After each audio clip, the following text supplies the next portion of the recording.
for a performance, and while rehearsing, she's just reflecting, and she says, we don't really have a superstar of this generation just yet, because there hasn't been enough time. When I look at pop culture right now, I'm just trying to figure out, okay, what does a Dolce superstar look like? What does it take to make that? I have no clue. I'm still figuring that out. And then she goes back to rehearsal. But it made people start having a conversation about what is a superstar. And people, I just said in the room, I feel like Dolce is a superstar. But when you have a conversation Dolce's not a superstar yet. No. She's a star on the rise. Yeah, she's a star, not a superstar. She's a star. She's not a superstar. When I think of superstar, I think of Beyonce. I think of Michael Jackson. I think of artists on that level. Taylor Swift. Artists on that level.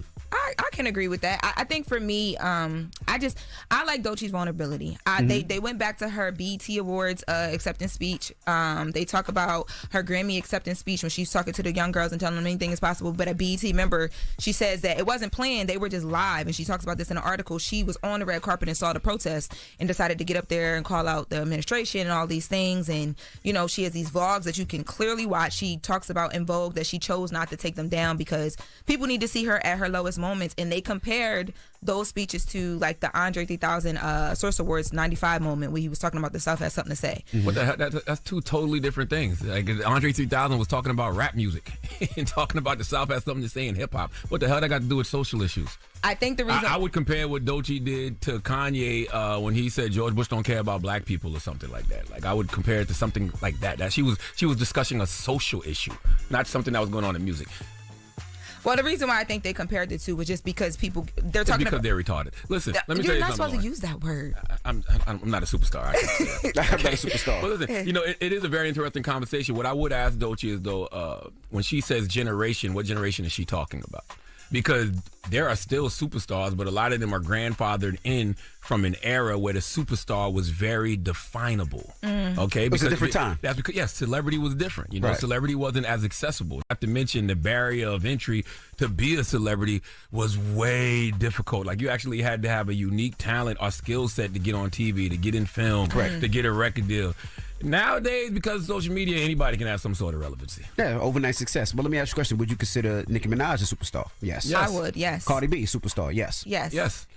Drake, a superstar? Yes. Kendrick Lamar, superstar. SZA, superstar. Yes. Gracie Abrams, I have a question then, right? Because all the people you guys just named, Cardi B in particular, started on social media where she was very consistent, she was accessible, but now she's kind of went to that point where it is superstar. She's also been around for almost a decade. Yeah. Yes. Okay, so time is it. So outside of time, though, because Dolce is literally saying she's trying to figure out what takes her to that point. What is it, though? Because there's a lot of people who are big and relevant and have been around, but they're not superstars. So what's the... I think, yes, because it's always been like that. You have stars, then you have superstars. Michael Jackson was a different type of superstar. Correct. Prince was a different type of superstar. Beyonce is a different type of superstar. But then you have stars underneath that. Why do we act like we don't have opening acts for a reason? I don't. Why do we act like we don't have headliners for a reason? I don't know. And also, that's what defines, a superstar to me in a lot of ways. Like, can you pack an arena?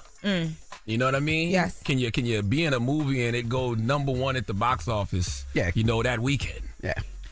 So what I would tell Dolce is just keep working. Right. Just keep working and have an air of mystery about you.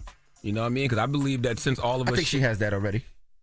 To a certain extent, but I believe that since all of us share the same space as far as these social platforms, everybody thinks they're a star in their own mind, so they don't necessarily look at people as superstars or even stars. And, a lot of these superstars move very regular. True. I know we've been talking about the clips this morning because they're here on the show this morning. Point of View, that was one of their biggest things in that song. We talked about that too. Them just talking about how like industry is different and people are popcorn. There's a microwave situation happening right now when it comes to talent.